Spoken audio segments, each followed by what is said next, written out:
Hello, it's the 9th of July. This is Renew Every Morning, and I'm Paul Anderson-Walsh. I'm so pleased that you've chosen to take time to just watch the video, and I hope there's something here to really encourage you and help you be renewed.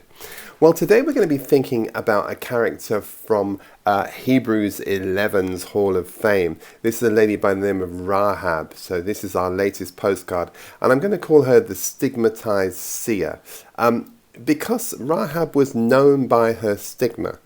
When you read her story, she's called Rahab the Prostitute, or you can have a variation if you like, Rahab the Harlot, but that is how she's known.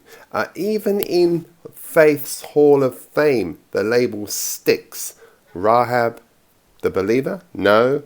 Rahab the Protector? No. Rahab the Seer? No. Just prostitute. And many of us spend our lives, don't we, trying to outrun a label. Listen, I am very aware, acutely aware of what this is like. Trying to shake off the story that others have written about us. And it's a very, very difficult thing for some of us to do. Trying to just outpace those stigmatized setbacks. But grace is not concerned with reputation. It sees through the mask, and I love that. And it sees who you and I really are. And it loves us, not in spite of our past, it loves us through it. And that's the thing. Now, Rahab's name is fascinating, by the way. Names are so interesting in the Old Testament. It draws on two ideas. Ra, who is an Egyptian god, and Rahab, it means insolent or fierce. But it also means spaciousness. Now think about that, because it's that redemptive thing you always want to see when you see names and you see what the meanings of names are in the Lord. Her name means spaciousness. Now think about that. A woman that is confined to a very narrow life, who is seen in a very linear way, limited by her reputation, by her role, by her reality, becomes a prophetic picture of divine expansion. Listen to that, she is Jabez before Jabez. She expands her borders. She becomes spaciousness. She may be locked into that frame, into a Jericho of her own perhaps, but not just by walls, but by her life, trapped by her trade, boxed in by other people's expectations. But then the spies arrive, and Rahab sees them. Now, maybe all her life men had come to her door, but these two were different. She saw the divine in them and she acted on that insight. She hid them, she lied to protect them, and she risked everything. Well, I tell you what an extraordinary piece this is, because this is an absolute twist. When I was a child, I was told that if you lie, you won't go to heaven. Here, a woman goes to heaven because she lied. Well, that's just a minute now. Well, this lie wasn't an act of unbelief, which so many lies are. It was an act of faith, and I think that's beautiful. It's about this. It was a godly, defiant moment. So, faith in God, that she'd only heard whispers about, by the way. And incidentally, let me just kind of come back and open a quick bracket for you. Please don't get over-exercised about the heaven and hell metaphor. I was simply making the point that in our religious world, we have so much form, don't we, about we must do this and mustn't do that, and if you do that, this will happen. Well, it's just, here is just such a lovely example of that her righteousness is actually demonstrated by her telling a lie. So just hold on to that for a minute. And heaven saw it. Heaven knew.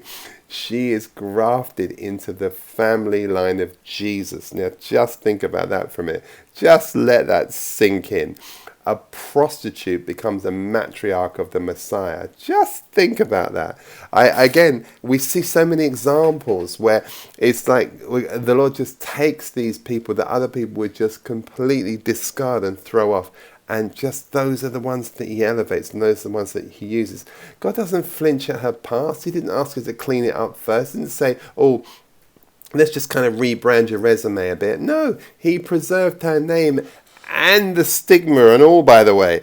in his own story, and that's kind of important. He doesn't want to say, "Oh yeah, that's the auntie that's sort of great great grandma so and so who was a bit shady." No, no, no, no, no. It's wonderful. This is who she is, because grace doesn't care about labels. It cares only about liberation. So listen, if you've ever been dismissed because of your history, because of your past, or you ever been reduced to your role or defined by your worst moment, hear this. Grace comes to greet you and to break you out of your Jericho. That's what it does. And all the walls of criticism just fall flat and leaves you in the spaciousness of God. Rahab was known by her stigma. She was known as a prostitute. Even in the Hall of Fame, I tell you that, she's called the prostitute. And that's what I'm saying. I've really made that point to you. But her name speaks so many volumes to us. And this is what I want you to get hold of. Somehow, although she's captive of her circumstances, her trade, her culture, her gender, her reputation, she still manages to see the spies differently. And that I find just absolutely amazing. She hides the spies, she lies to protect them, she risks everything for a future that isn't even guaranteed. And here's the twist.